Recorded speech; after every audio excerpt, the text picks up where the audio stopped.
Hello, my name is John Brink and we are on the Brink in the capital of northern BC, Prince George. And it's a beautiful, beautiful day in Prince George. As you can see, it's the middle of March. Spring likely will be early this year.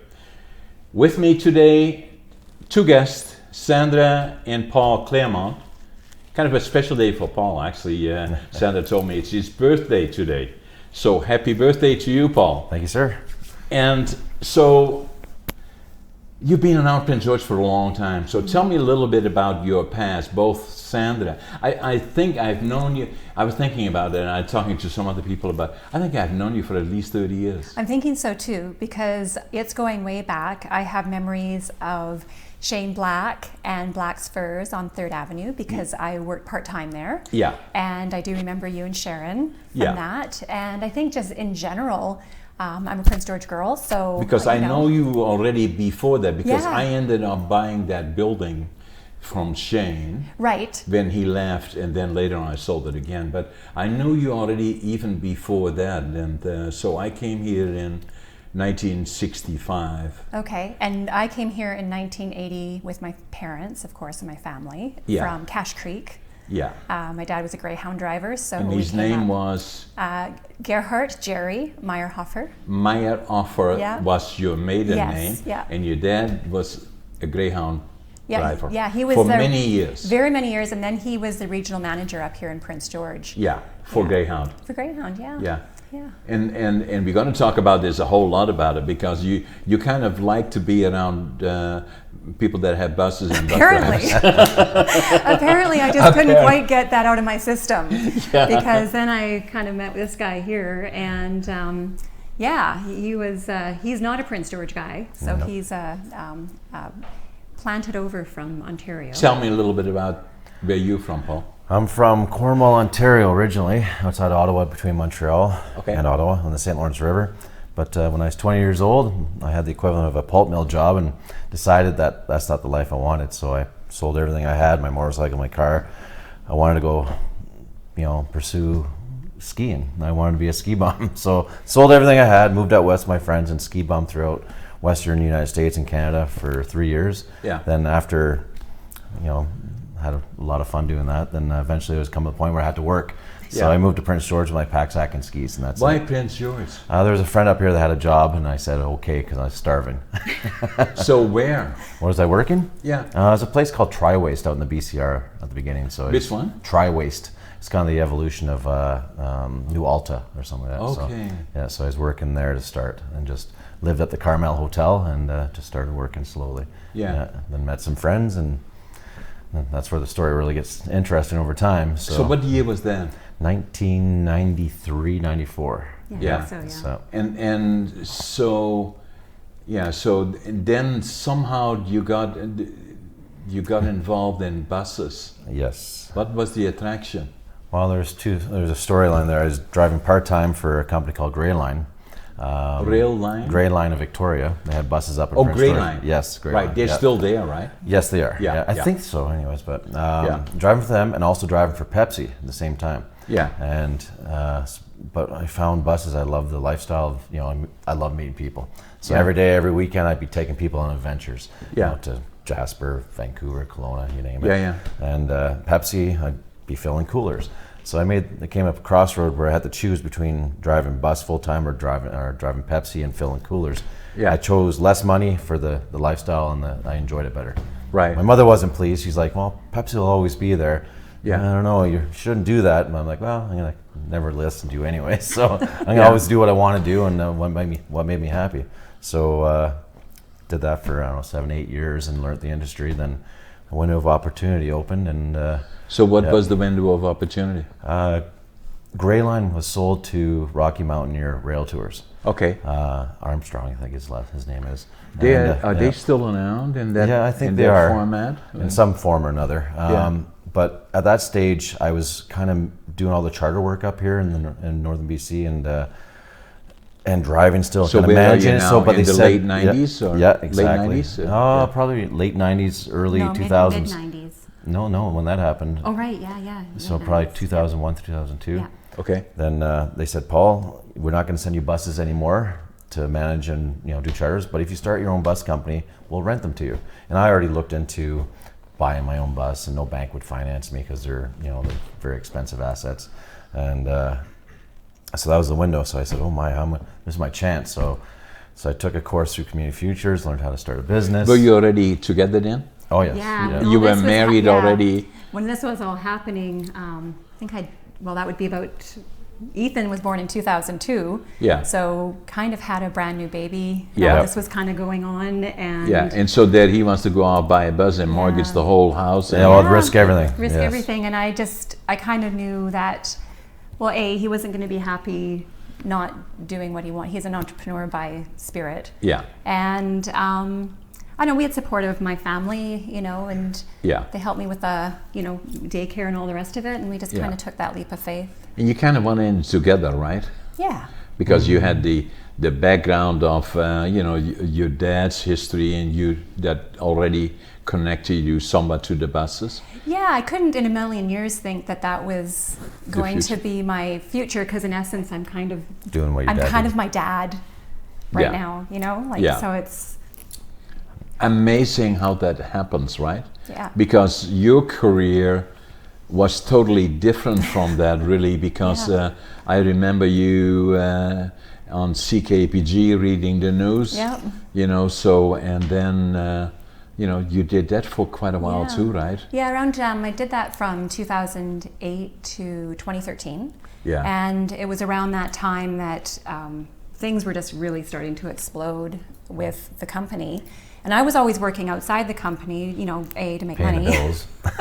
And also to have things, benefits and, health, like all those things that come along with having a full-time job. Yeah. And then that 2013 came, and, we were getting contracts and things were becoming busier and busier. And we made that decision that, did it make sense for us to hire a person to come in and do HR and do scheduling and all the rest of it? Or would that be something that I could do? And I was kind of burnt out from the news.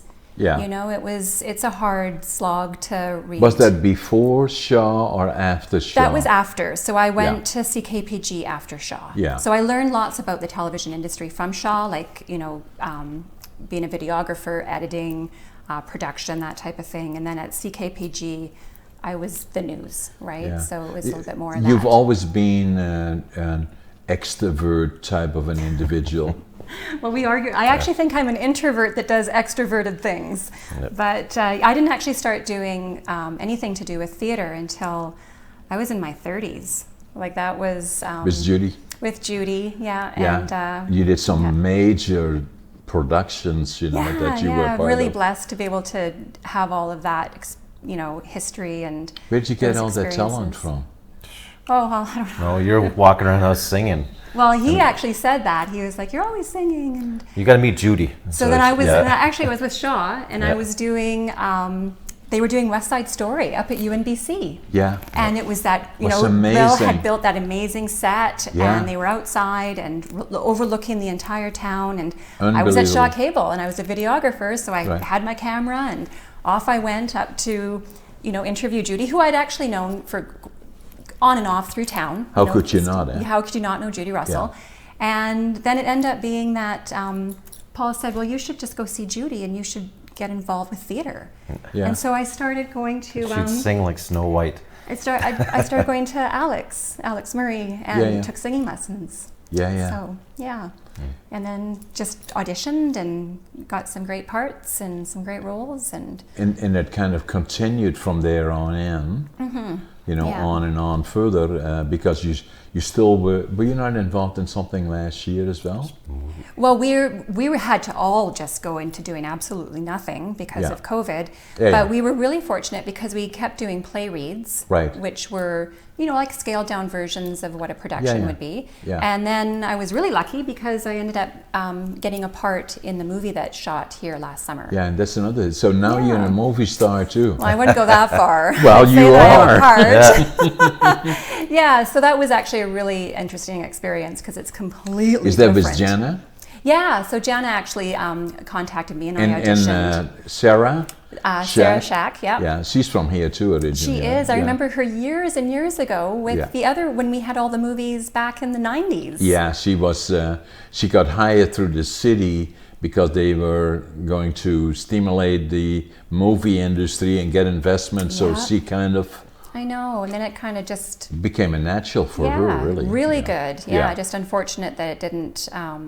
It kind of stopped, right? I think there was probably more going on, like provincially and Yeah. economically and all the rest of Yeah. it. But there was a few, right? Dreamcatcher and Double Jeopardy and Yeah. Reindeer Games. He was in that one. He's a movie star. Oh yeah. Yeah, and Yeah. then there was another one that was a very famous movie star that was down here, lived on North Nishako in a house they rented. I forget now what the name was of it.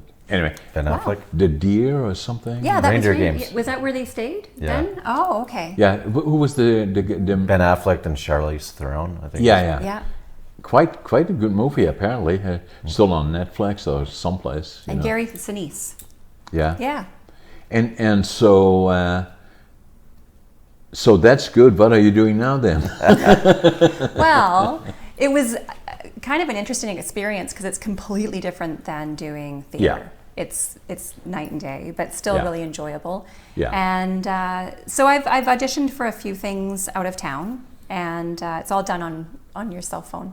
Little auditions that you do with your cell phone. Yeah. And I've had a couple of close calls, but I haven't gotten anything yet. But Yeah. you know, I'm at a stage now where I have a little bit more freedom that I'd be able to maybe take advantage of, you Yeah. know, doing something like that. You know, don't Yeah. have a little one anymore, and you Yeah, know, yeah. he's like He's 19 now. 19, Looking yeah. for a place to stay.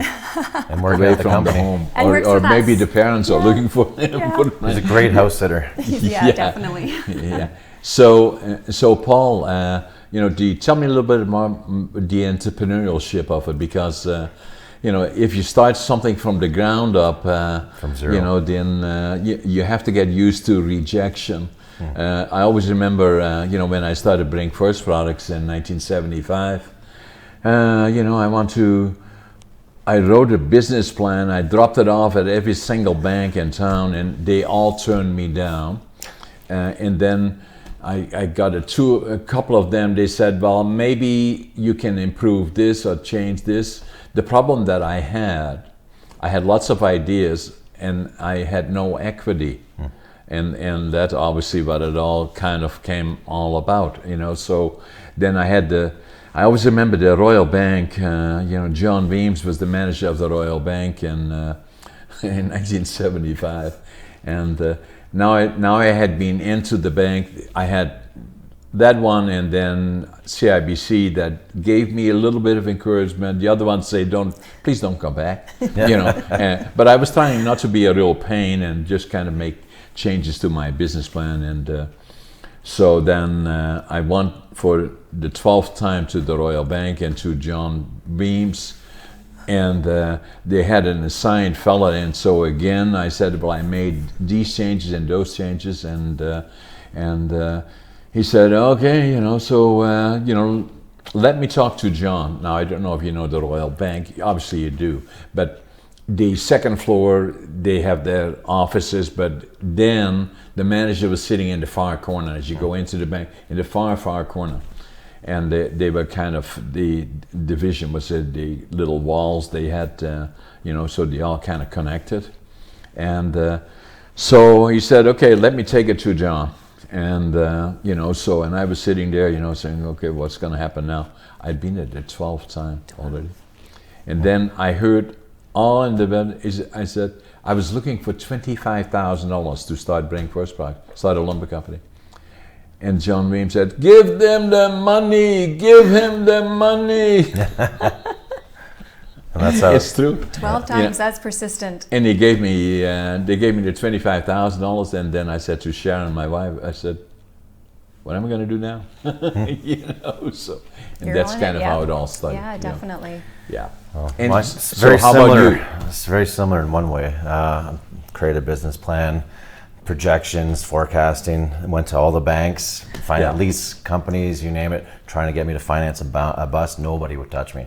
Yeah. Kept it going back and forth, you know. And much like yourself, the Royal Bank is the one that kind of got you started? We really like what you're doing here. We like your graphs and your charts and Yeah. and so on and so forth. And you think there's a good potential, but it's a really challenging industry. But we're not going to finance you that. But tell you what we can do. We're going to give you a $20,000 visa and some visa checks and wish you the best of luck. So I'm like, I'll take it. Yeah, no, So I would and too. I'll take it. So that's what I had to work with. So I'm like, all right, I got a visa, some visa Now, checks. at that Yeah. point, did you lease the one truck from the one company that said, okay, you can take it over? Rented them. So, Rented it and it was from him. $4,500 per bus. Okay. So How many buses? 2 buses to start, and I knew I had a charter season of 8 months.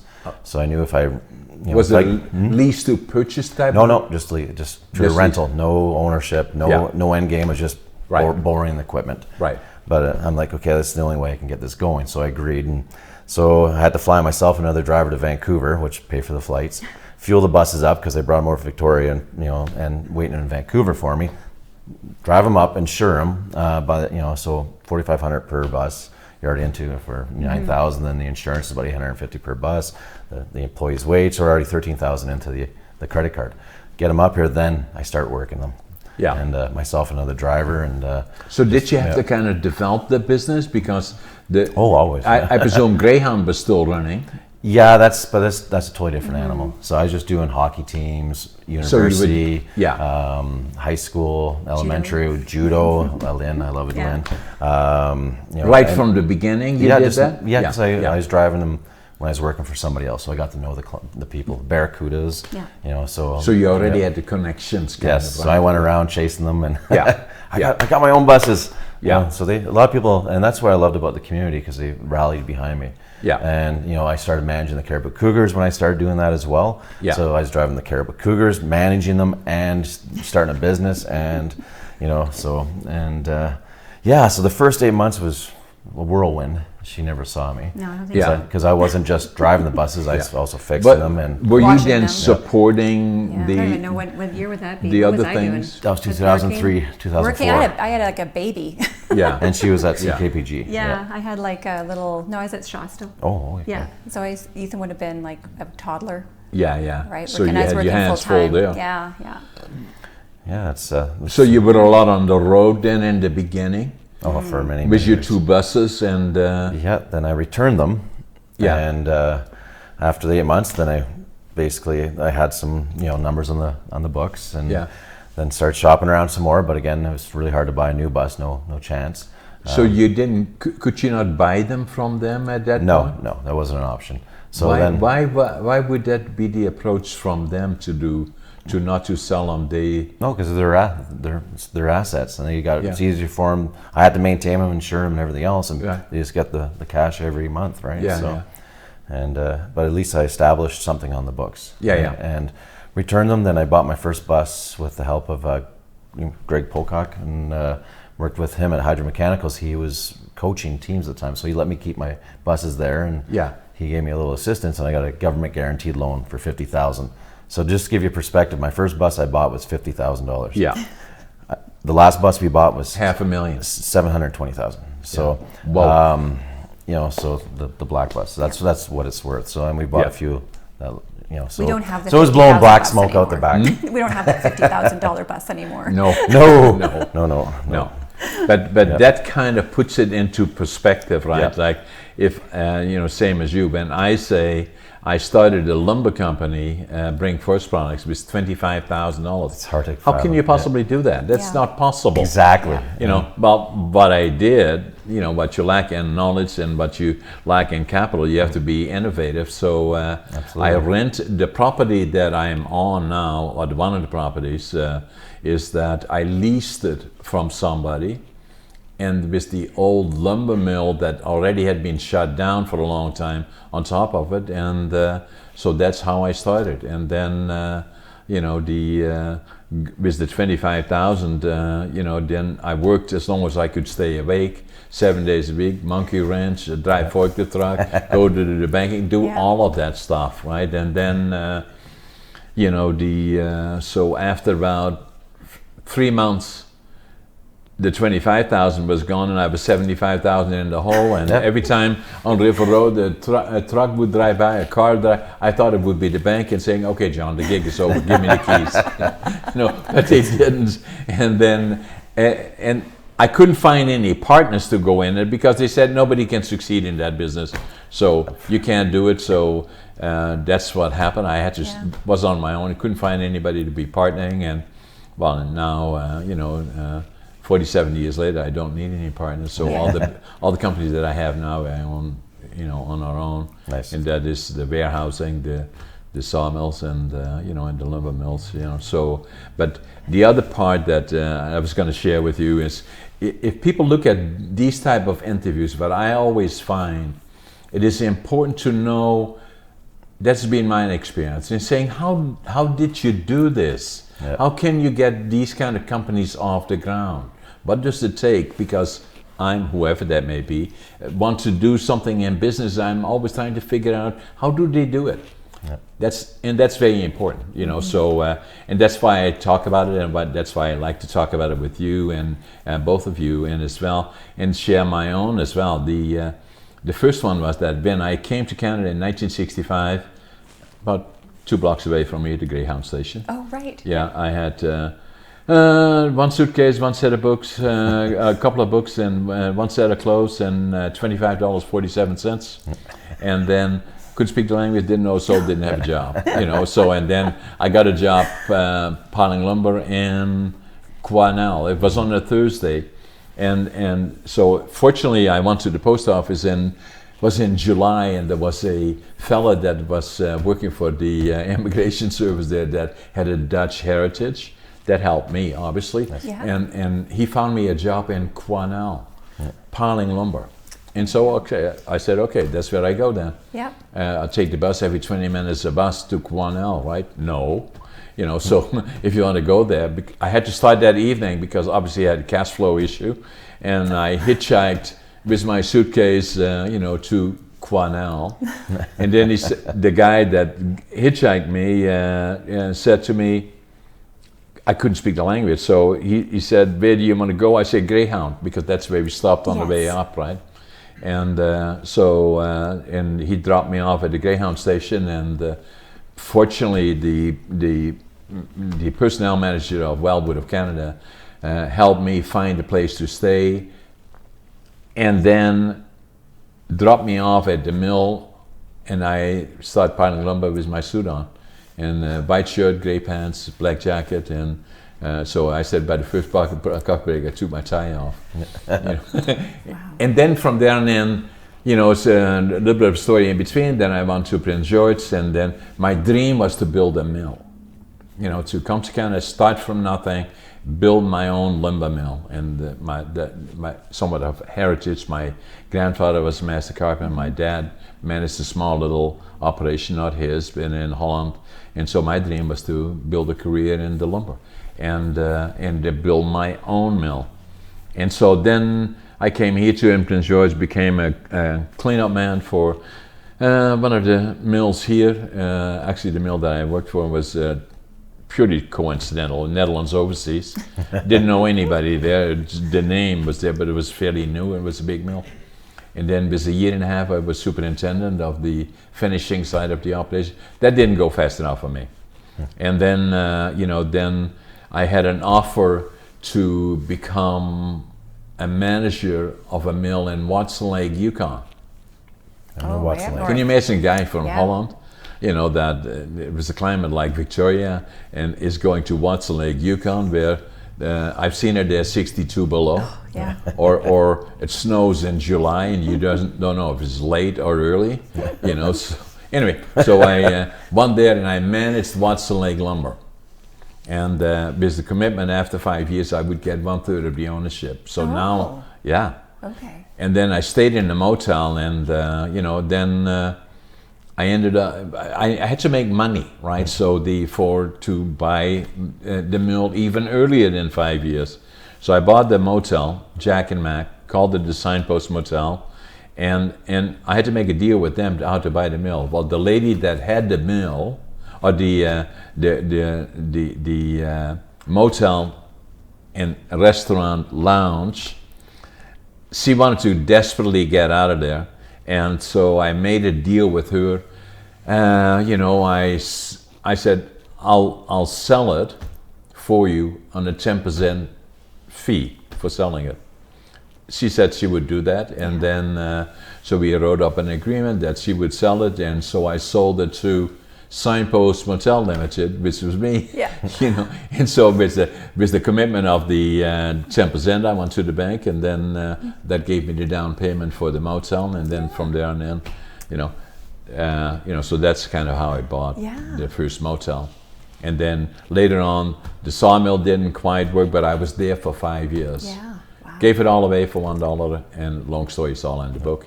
And then from there, and then started Brink Forest Products in 1975.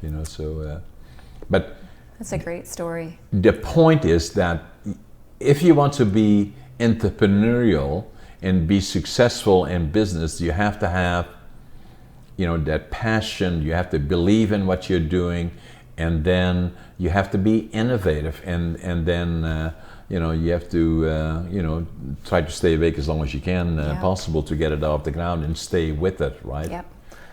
So now with you then, Paul, then so what happened next? Then now you had to start again, find new buses. Yep.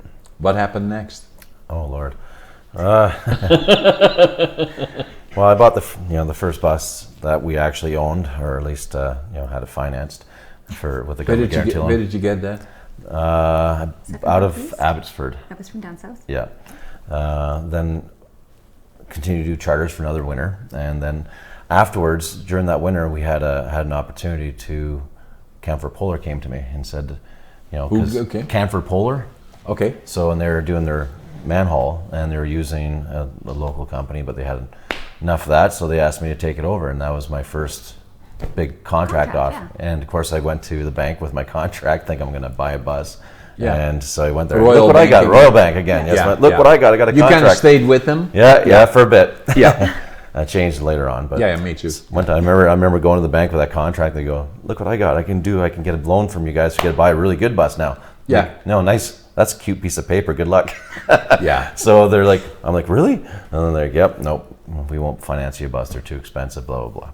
So then I had to really start hunting. Then I met a fellow named Bob McMinn. Yeah. So out of Vancouver, and he owned a bus company, then sold it and created North America's first bus leasing company. So I had to go down to him and chat with him, and he eventually gave me my first bus. Yeah. You then negotiated the lease with them. Yes. Yeah. And that then became the model kind of for your business? For a little while, yeah. Yeah. So it started evolving.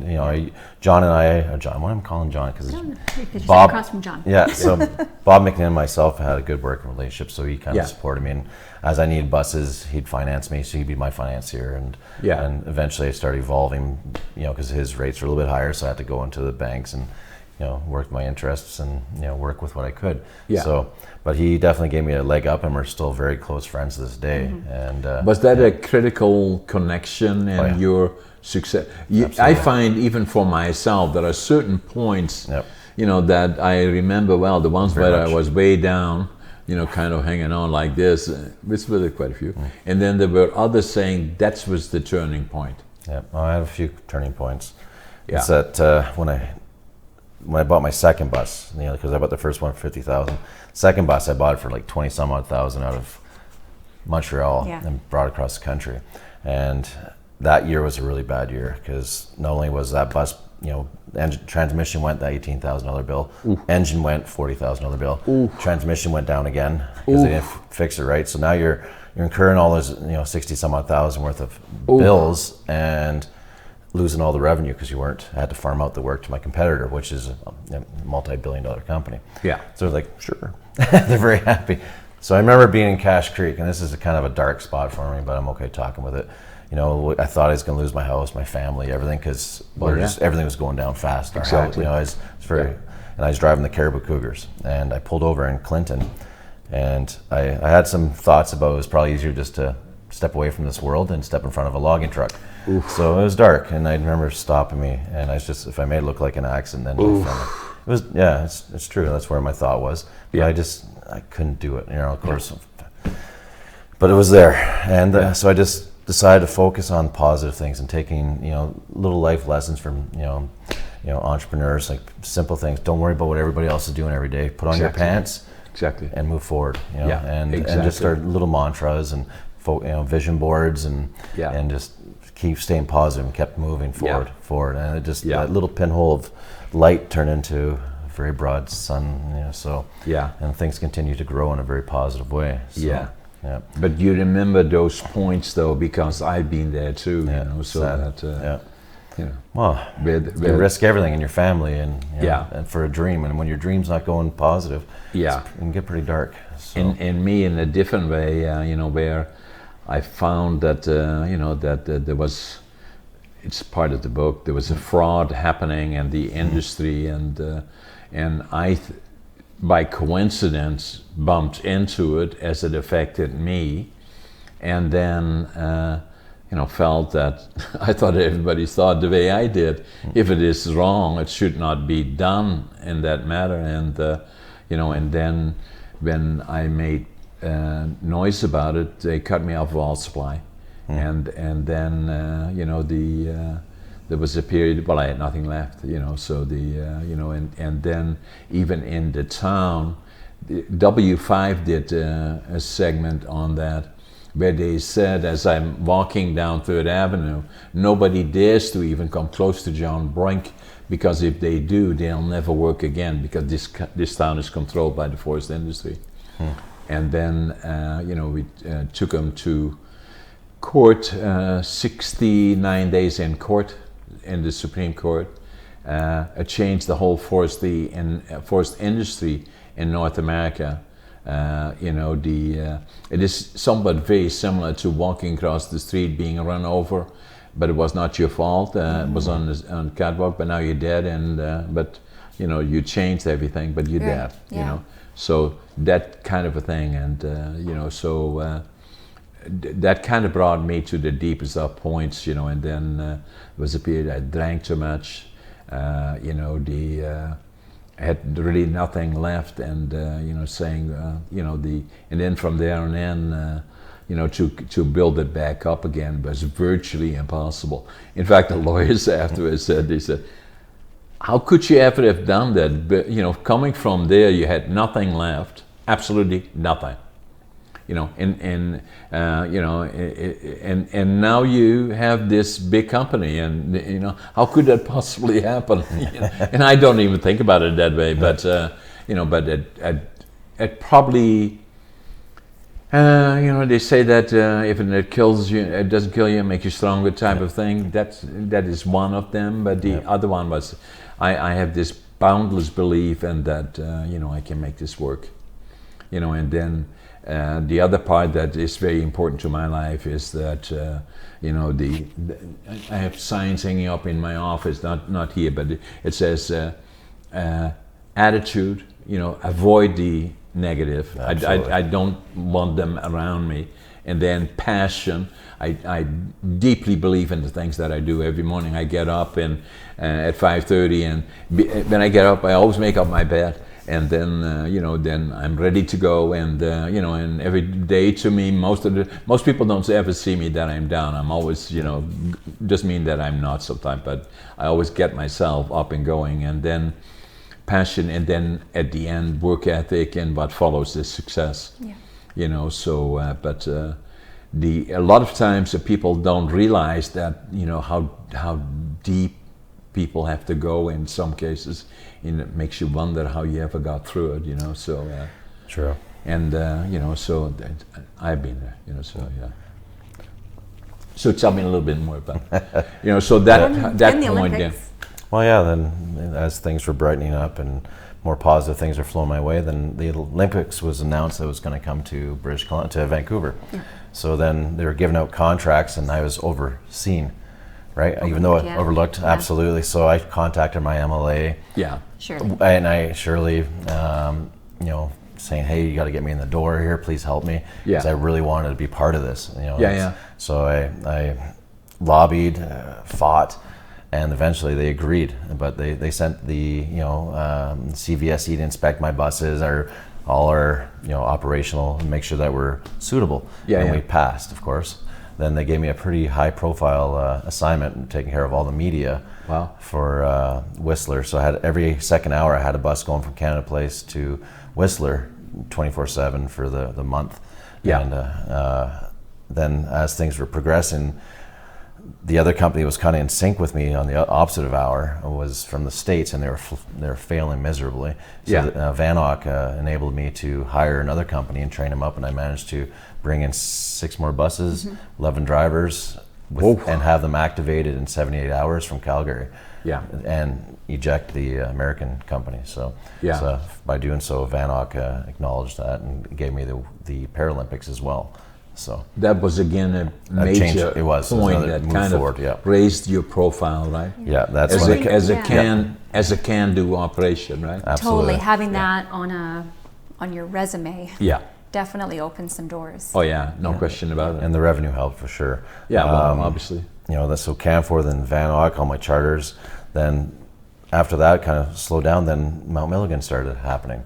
Yeah. So then I went very aggressive towards Mount Milligan and did everything in my power. So I remember being the first guy with the engineers up there, watching the first excavator come off the low bed and begin digging and start the work up there. So I've been up there since. So what do you do with a company like that now? For those of our guests that are watching, Mount Milligan is a major mining organization. Centerra Gold, They are located between Fort St. James and Mackenzie. Yeah. So so fairly large organization, right? Yes. Mm-hmm. Yeah. So primarily we do manhole. We do manholes. Yeah. So daily from different communities and on site, that type of thing. So that alone is and that goes steadily. So rather than, are they doing manholes because instead of having camps, they're doing both. They have a camp, but they still have people that we have an airport run that goes twice a day, AM, PM, from PG Airport up to site, and there's always people moving. People stay at camp. There's a transit system at camp as well, plus Fort St. James, Mackenzie, Smithers. It's all feeds into the system. Yeah. So so that's evolved nicely over time with them, and and we've also we branched off and started working with other mining groups as well. And out west, we're really focused on the Golden Triangle. So so that's where we're focused. That is where between Smithers, Terrace, and Dees Lake. Yeah. So in that region with the Tahltan Nation. So lots of prospects there, right? It's lots of prospects and lots going on right now. Yeah. The Red Chris mine was purchased by an Australian company, and they the same company that bought Red Chris 2 years ago just bought Bruce Jack. Yeah. So now they own both those mines, and there's also another ski and resort. So there's like 3 or 4 operating mines with all busing going on. So right now we're just working to try and take over all of that area. So you have your company primarily located in Prince George, but you have satellites all over the place. Yes. How many buses do you have now? What are we at? About 38 or so in that. So from different sizes all the way up to the coaches. So amazing. And she's wasn't for her. But you're good team. So it's to me it's always been it's the team that does the job. You cannot soar like an eagle if you work with a bunch of turkeys, right? I've never heard that one, but I like it. I'll remember it. Yeah, we have lots of over the years, obviously we've had employees that have retired. They're no longer driving, but on the whole, we have drivers that have been with us for since you started. Yep. Right. And since 2005. Yeah, definitely. Yeah. So it's great to have that level and shop team as well. You have a revolving door sometimes with certain positions or what have you, but the core has always been really, really strong and Yeah. really low attrition, and Yeah, I kind of follow you guys on Facebook. I don't know where I saw the saying Paul is picking up a bus from Montreal. Yeah. Oh, yeah. You know, so these kind of things, and I think, you know, I can just, and I had never met you, you know, so I can well imagine this guy loves his company, and he wants to have the feel of that bus, that brand spanking new bus, driving it across Canada. Yeah, well, same with that one you just got. Which one? The black one? Yeah, Black Beauty. Yeah. Well, that was out of California, but I didn't go pick it up. No. Yeah, no. So. So where does it go from here? Because you don't have to worry about the $20,000 Visa card anymore so much. Yeah. No. Not so much. No, continue to grow. We're definitely driven to expand. Right now we're focused out west, and locally there's a couple contracts in this region that we'd really like to have a chance at. And they're government contracts, but it seems to be an enigma. But that's a whole nother story. So just trying to offset the challenges and stuff. There's definitely, like everyone else is finding, labor shortage, trying to keep enough bodies, enough guys behind the wheel, gals behind the wheel that can drive the buses is a bit of a challenge sometimes. But especially out west. It's especially in these remote because camps. you got so much competition, right? Well, the competition's pretty steep. My one competition, it's called First Canada. They were the world's largest transportation company throughout the world. They have trains in Europe, and are they competitive of you here? 70,000 vehicles worldwide. So they just sold to a hedge fund out of the States now. So now they're going to be First America. Yeah. My other competitor is the local one. I probably won't say the name, but they're based out of Calgary, and they have like 4,500 employees. So we're the little guys with 50 people, and we're continuing to just we're in the middle. Yeah, it makes you more agile in a way, right? Well, they're like big oil tankers on the ocean. You turn the wheel, it takes a while for that nose to turn. Yeah, or a little speedboat. That's what I find is that for a forest company compared to the way it used to be 600 little forest companies around northern BC, but little small ones. But now, if you look at the forest industry, is about 3 or 4 major ones that control most of the annual allowable cut. And then we as a company, although we're just a small company, but we employ close to 400 people. That's awesome. Then, compared to the mill that I work for, the biggest one in town, where I got my job is Netherlands Overseas. That was a big mill. Well, we produce much more than they do now. Wow. So it's an industry in transition, but the big guys that control the fiber and but what I find is that but now has happened with these bigger companies that they are not entrepreneurial anymore, and a lot of times that once they have access to the fiber, then they lose that ingenuity. What I do, as you probably guys do as well, I wake up in the middle of the night in a cold sweat because I have to figure out something different tomorrow. Yeah. And I do that. That's my life. And then at the same time, I'm the sole owner of the company, so if I make a decision, I can make it fairly quickly, right. not recklessly. It doesn't have to go through a whole bunch of levels of bureaucracy. So, right? But the other ones can do, and then we have been in business for 47 years. There must have been something good about it. Absolutely. And so we're still very much poised for growth. Yeah. I look at wherever the opportunity presents itself, and I usually do on the presentation as well. I call this the capital of Northern British Columbia, or the other half of the province, the half that produces 80% of the GDP. Mm-hmm. Hey guys, don't forget it. Yeah. That's where it all comes from. Yeah. There is great potential here, I believe, and still really has not been opened up, to its full potential. I think there's good potential in Prince George and the region in a general way, and there is an amazing amount of resources just sitting here talking about the Golden Triangle and other mines that are going on, and more that will be developed. Mm-hmm. I think, there's huge potential. Well, the Blackwater project's the next one. Yeah, there's lots of opportunity here. Like Prince George is my home. Like I say, I was in Cache Creek for like 10 years. It doesn't really count. Like this is our home, and I mean we talk a lot about why we're here, and we just have so much, like the opportunity that's here, how beautiful it is. All the things that you can be involved in, all the things that you can do, and places that you can go. I can't imagine. I think it's a hidden gem, and I think more and more people are finding that out. And we're starting to see especially that. post-COVID, or You got it. kind of, where do you want to be? Downtown Vancouver, and it takes you an hour and a half to get to work. No, thank you. You know, so and here, obviously, it's such an amazing area. It was 1,000 or 2,000 lakes, all within 20, 30 miles from here, and there's nothing like it in the world, you know. So no, British Columbia is the best place in the world. Yeah, and from Ontario. Yeah. So you kind of see yourself then going forward. Now you're 52. Yep. You're still a young fella. You know, you're still. Well, we're going to branch off in some other projects too. We're just we're poking around. So But right now, it's still focused on the busing industry. So we're going to keep moving forward there, and it's a challenging one, but we're definitely committed.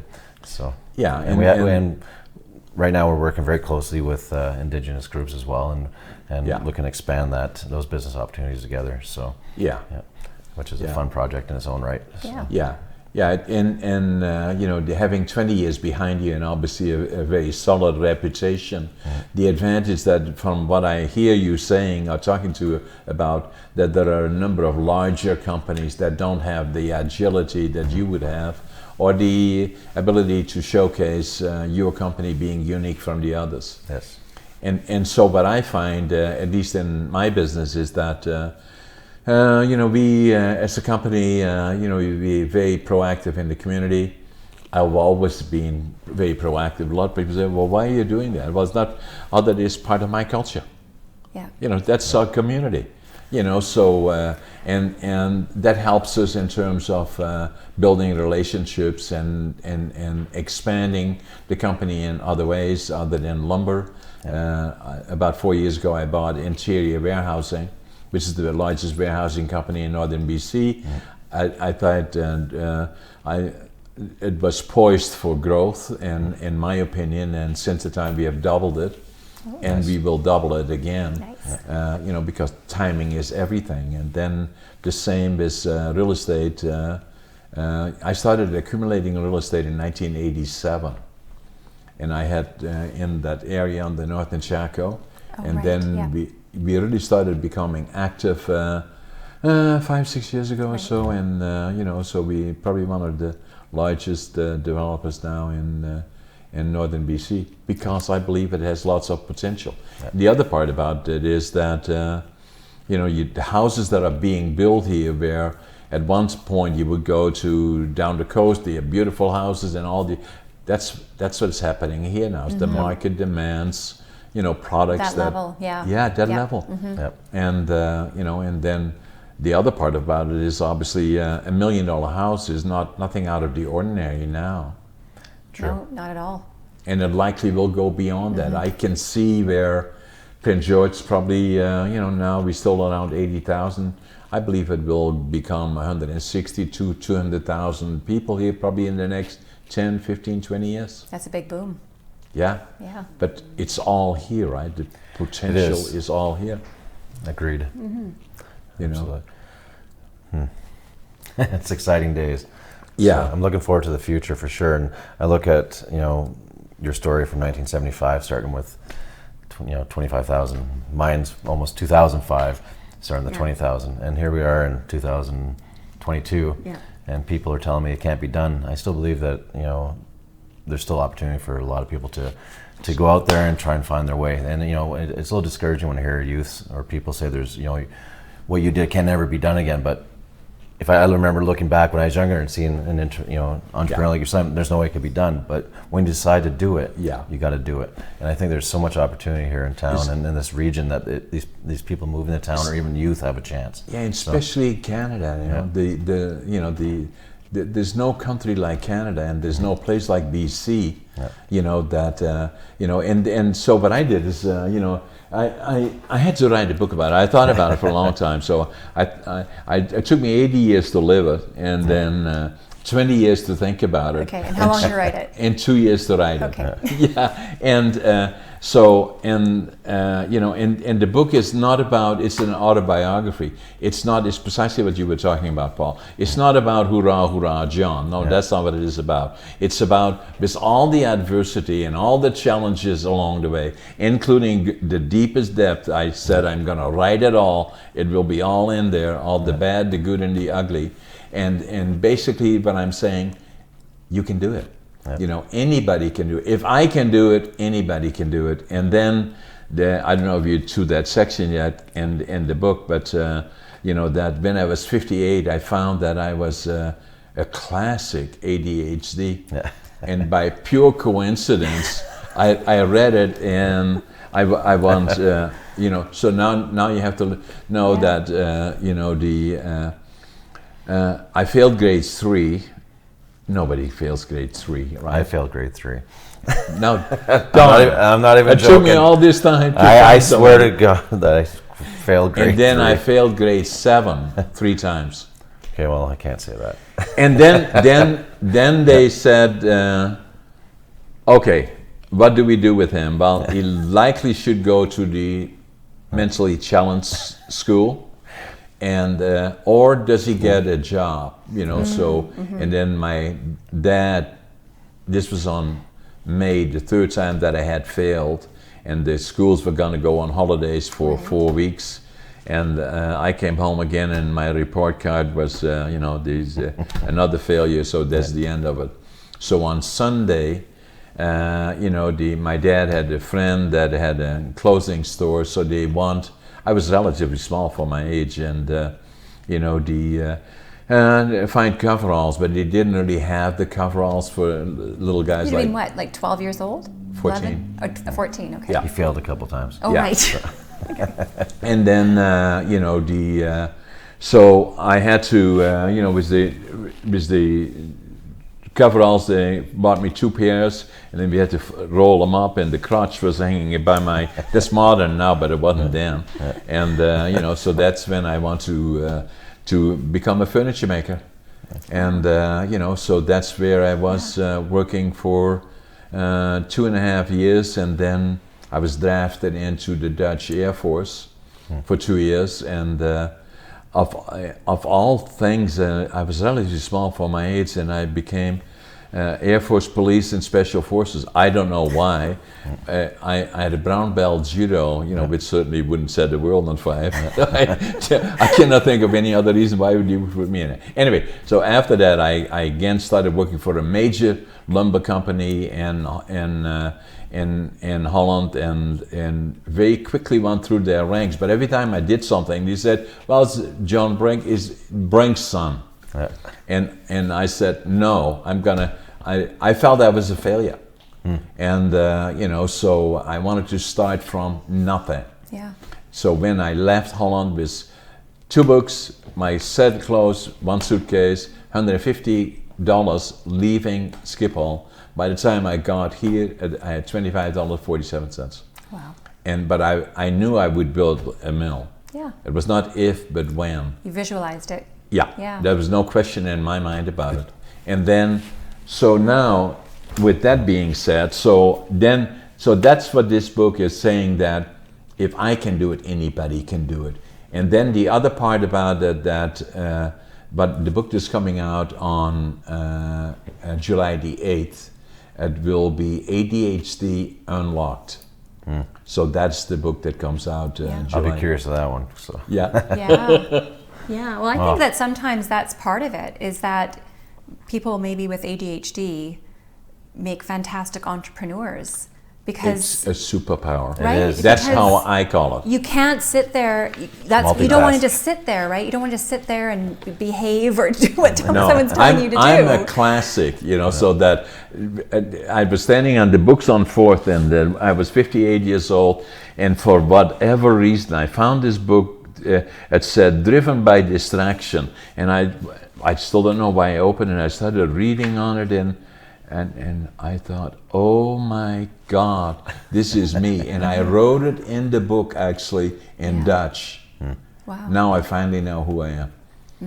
Yeah. And, so unbelievable. Yeah. And so then after being there for about an hour, they said, are you going to buy this or what are you going to do? I bought it, obviously. And, but I believe that part again is very misunderstood by many. And, and so I feel I have to talk about it and write about it. Yeah. And the stigma is not as much now as it used to be, but I felt it was very important to. It was tough because I went through that and I was isolated, and my learning had to be put in an isolated cubicle because I was too hyperactive, and just anything shiny I'd be chasing it. So Driving your mother crazy. But it was something that was a part of. I was ashamed of it forever, but now I embrace it. So. And so did I. I felt I was a failure. Yep. And even when I was here, even when I had the number mill, they said, "Oh my God, you got it." I didn't feel that way. To me, I was still a failure. That's how I feel right now still. And then the fortunate part about it is finding that, and then another part that was very important to me is that by pure coincidence, I had low self-confidence. Was not a very good communicator. Anytime there were more than 3 people in my circle, I had difficulty with that. And then by pure coincidence, my ex-sister-in-law, dragged me somehow to Toastmasters. And I was there, and then I said, I'm not going to go. If somebody asks me, I'm not going to talk about anything. I just sit there and I look and listen. Don't ask me any questions. So anyway, I sat there and he said, what is your name? And I said, there you go, right? So I said, I'm not going to go back here. Yeah. And then somehow I got back there again the following week. Yeah. And then from there on stayed for 10 years, became a distinguished Toastmaster, which is the highest level in Toastmasters. And from then on became a fairly regular speaker in different settings, and it changed my life. It cost me $2 a week. Yeah. And so the combination of that, discovering ADHD and that it is a superpower, that's what it is. Yeah. And then the ability to gain the confidence that yes, I can do this, and then Toastmasters in combination, and then the other problem that I had is PTSD from the time I was born during the Second World War, and and there's all kinds of issues relating to that. So I was a bit of a basket case. Look at you now. Yeah. So, but now I have to talk about it, to write about it. So, and that's what I'm doing. And so and so this one I'm going to give to you, Paul, and I'm going to sign it for you. Look what the price is on the book. You don't have to pay for it, but I want you to look at it what the price is. All right. Thank you, sir. No, like. Right? Yes. Yeah, absolutely. I'm going to sign you, Susanna. Yes. Can you do it now? Yeah. We're going to do it right on the record here. Yes. I love looking at the pictures. Yeah, I like the pictures. Yeah. Awesome. Sandra. Thanks, John. That's so cool. And Books and Company has the same price too. Yeah. Nice. and so the next one is out. I'm going to make sure I give you guys a copy of that as well. Thank you Appreciate so it. much.